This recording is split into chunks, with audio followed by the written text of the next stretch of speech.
काशी प्रेमपूल म्हणून म्हणल्यास ठिकाण अध्यात महिला गाव सोनगिरी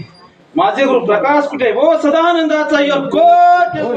तन मंदन ठाणा बाळा गुरुज नाव संत रामकेशकर गाव सोनगिरी बोल शिवादेव कोटगे